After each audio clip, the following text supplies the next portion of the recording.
नमस्कार मैत्रिणींनो, परत एकदा माझ्या किचनमध्ये माझ्या गोड ताईंचे व मैत्रिणींचे खरंच खूप मनापासून स्वागत आहे. श्री स्वामी समर्थ.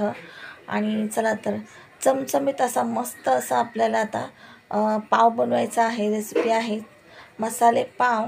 तर आता पार्टी भरपूर अशा पार्टी बनवतो आपण, छोट्या मोठ्या लहानशा बुकेसाठी मस्त असं स्नॅक्स म्हणून किंवा छानसं असं हलक्या फुलक्या बुकेसाठी मस्त असं आपण किंवा नाश्त्यासाठी किंवा कधीही आपण असं बनवू शकतो. तर रेसिपीचं नाव सांगते, मसाले पाव.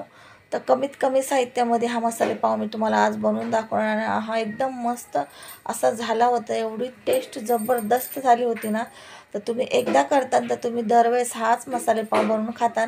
तुम्ही मुलांच्या टिफिनमध्ये देऊ शकता किंवा कुठं फिरायला जायचं असेल तुम्हाला त्यावेळेस तुम्ही नेऊ शकता. किंवा पार्टी, आता छोट्या मोठ्या पार्ट्या बनतात, म्हणजेच बघा आता 31st आहे, 31st पार्टी आहे किंवा असे कधी तुम्ही बनवून खाऊ शकतात, म्हणजेच मसाले पाव. तर साहित्याकृती बघून घ्या. इथं मी ना तवा, आपला ॲल्युमिनियमचा जो तवा असतो तो घेतलेला आहे. इथे सर्व भाज्या कट करून घेतलेल्या. भाज्या म्हणजे एकच भाजी आहे ताईंनो, शिमला मिरचीची भाजी. तर पहिले इथं तेल गरम केलं, भाज्या सर्व धुवून कट करून घेतल्यात. तर इथं तेलामध्ये बटर घातलं आहे, तव्यामध्ये बटर घातले, तेलही घातले आणि त्याच्यामध्ये जिरे घातलेत, लसूण अद्रक कापून घातले बारीक, मोठे 2 कांदे बारीक कापून घातलेत. लगेच त्याच्यामध्ये मोठे 2 टॅमॅटो घातलेत बारीक कट करून, 2 शिमला मिरची घातले एकदम बारीक कट करून. छान परतून घ्यायचं आहे. नंतर झाकण ठेवून थोडीशी एक वाफ काढून घ्यायची आहे, म्हणजे एकजीव व्हायला लवकर मदत होते. आणि तुम्ही बघितलं भाज्या काहीच नाही आहे, फक्त कांदा, टॅमॅटो, शिमला मिरची. तुम्ही याच्यामध्ये बीट घाला. जर मला बीट नाही भेटलं आज तर मी याच्यामध्ये थोडासा फूड कलर घातलेला आहे. तुम्ही लाल मिरची पावडर ॲड करू शकता. तर मी इथं फूड कलर घाला किंवा बीट घाला. बीट घातल्या फूड कलर घालायची गरज नाही आहे. तर मला बीट भेटला नाही त्याच्यामुळे फूड कलर घातला आहे. तर इथं मी आता एक ना अर्धा लिंबू पिळून घेत आहे. चटपटीत असा मस्त आपला चटकदार असा पाव होता हा मसाला पाव. नक्की रेसिपी ट्राय करा. इथं मी थोडा फूड कलर घातलेला आहे, अगदी चिमूटभर. इथं लाल तिखट मसाला, हळद, चाट मसाला, पावभाजी मसाला आणि चवीप्रमाणे मीठ घातले. भरपूर अशी कोथिंबीर आणि मस्त असं मिक्स करून घ्यायचं आहे. आणि नंतर थोडंसं पाणी याच्यावर टाकायचं आहे, अगदी थोडं. भात सर्व जे कांदा टॅमॅटो सर्व आहे ते एकजीव होईल, मस्त असा आपला पाव तयार होईल, असं करायचं आहे. तर इथे मी आता सर्व मिक्स करून घेते.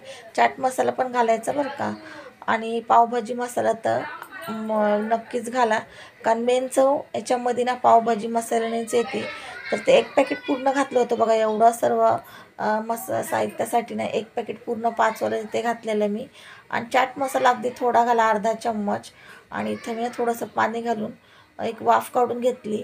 आता तुम्ही मॅशरनी किंवा असं ग्लासाने किंवा वाटी वगैरेने असं मॅश करून घ्यायचं आहे, मस्त असं मॅश करून घ्यायचं. आणि तुम्ही ह्याच्यामध्ये कस्तुरी मेथी घालू शकता. तर मी कोथिंबीर घातली. ते बघा मस्त असं मॅश झालं आहे, कलरही खूप छान आला आहे आणि त्याहून भारी त्याची टेस्टही झाली होती बघा. एवढ्या सगळ्याला 10 ते 11 पाव झाले होते, मला असं वाटतं 10 पाव झाले होते एवढ्या सगळ्या भाजीला बघा. आणि मस्त असे पाव घेतले बघा. तुम्ही ब्रेडही घेऊ शकता, पाव नसेल तर पाव असे कट करून घ्यायचे. आणि काय सॉस वगैरे काही लावायची गरज नाही किंवा बटर वगैरे, डायरेक्ट जो हा आपण ग्रेव्ही सर्व बनवली आहे ती सर्व पावला लावून घ्यायची. तुम्हाला जेवढी लागेल तेवढी आतल्या साईडला, नंतर बाहेरच्या साईडला. आणि मस्त असं ना वरतून अमूल बटर आणि थोडीशी कोथिंबीर भुरभुरायची. आणि मस्त आपला असा हा मसाला पाव ना, हा खरंच मी पहिल्यांदा केला, पण पहिल्याच ट्रायमध्ये एवढा मस्त आणि एवढा टेस्टी आणि एवढा छान अजूनपर्यंत, म्हणजे असं वाटतं की नाही सारखं सारखं बनावं असं मला वाटत आहे. तुम्हाला हेच वाटेल आणि तुम्हाला दिसेलच बघा, किती छान किती सुंदर दिसत आहे असं वाटत आहे. म्हणजे हा मसाला पावची जी रेसिपी आहे ती पावभाजीलाही मागं पाडणारी आहे.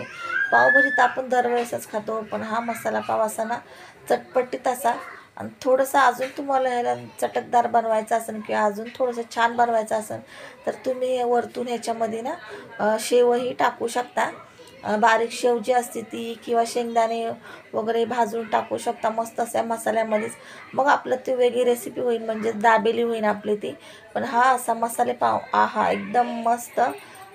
खाता क्षणीच ना एवढी मस्त तोंडाला चव येते. ज्याच्या तोंडाला चव नसेल त्यांनाही चव येईल, आणि जे खात नसेल असं काही तर तेही खातील. तर मस्त असं बघा मसाला पाव आपला तयार आहे. मस्त असा म्हणून तव्यामध्येच केलेला आहे, आणि वरतून बटर कोथिंबीर मस्त असं घालायचं आहे, आणि चव टेस्ट एक नंबर होती. मस्त असं बाजूला कांदा सलाड ठेवायचा, कांदा टमॅटो लिंबू, आणि लिंबू पिळून आणि कांदा सोबतच खायचा आहे. कांदा टमॅटो मस्त असे मसाले पाव झाले होते. मुलांनाही खूप आवडले, मलाही खूप आवडले. पहिल्याच ट्रायमध्ये सगळ्यांना आवडले किंवा रेसिपी व्यवस्थित झाली तर खूपच छान वाटतं बनवायला, आणि रेसिपी तुम्हालाही दाखवायला, तुमच्यासोबत शेअर करायला. तर नक्की चला तुम्ही ही रेसिपी बनवून बघा आणि मला कमेंटमध्ये सांगा की तुमची रेसिपी कशी झाली होती, तुम्हाला ही मसाले पावची रेसिपी कशी वाटली. चला तर मग आजची रेसिपी इथंच मी आता एंड करत आहे. कशी वाटली रेसिपी नक्की सांगा. चॅनलवरती नवीन असाल, पहिल्यांदा मला माझे व्हिडिओ बघत असाल तर नक्की चॅनल सबस्क्राईब करा, जेणेकरून असेच छान छान रेसिपी ब्लॉग व्हिडिओ मी जे टाकन ते तुमच्यापर्यंत सर्वात पहिले पोहोचण्यास मदत होईल.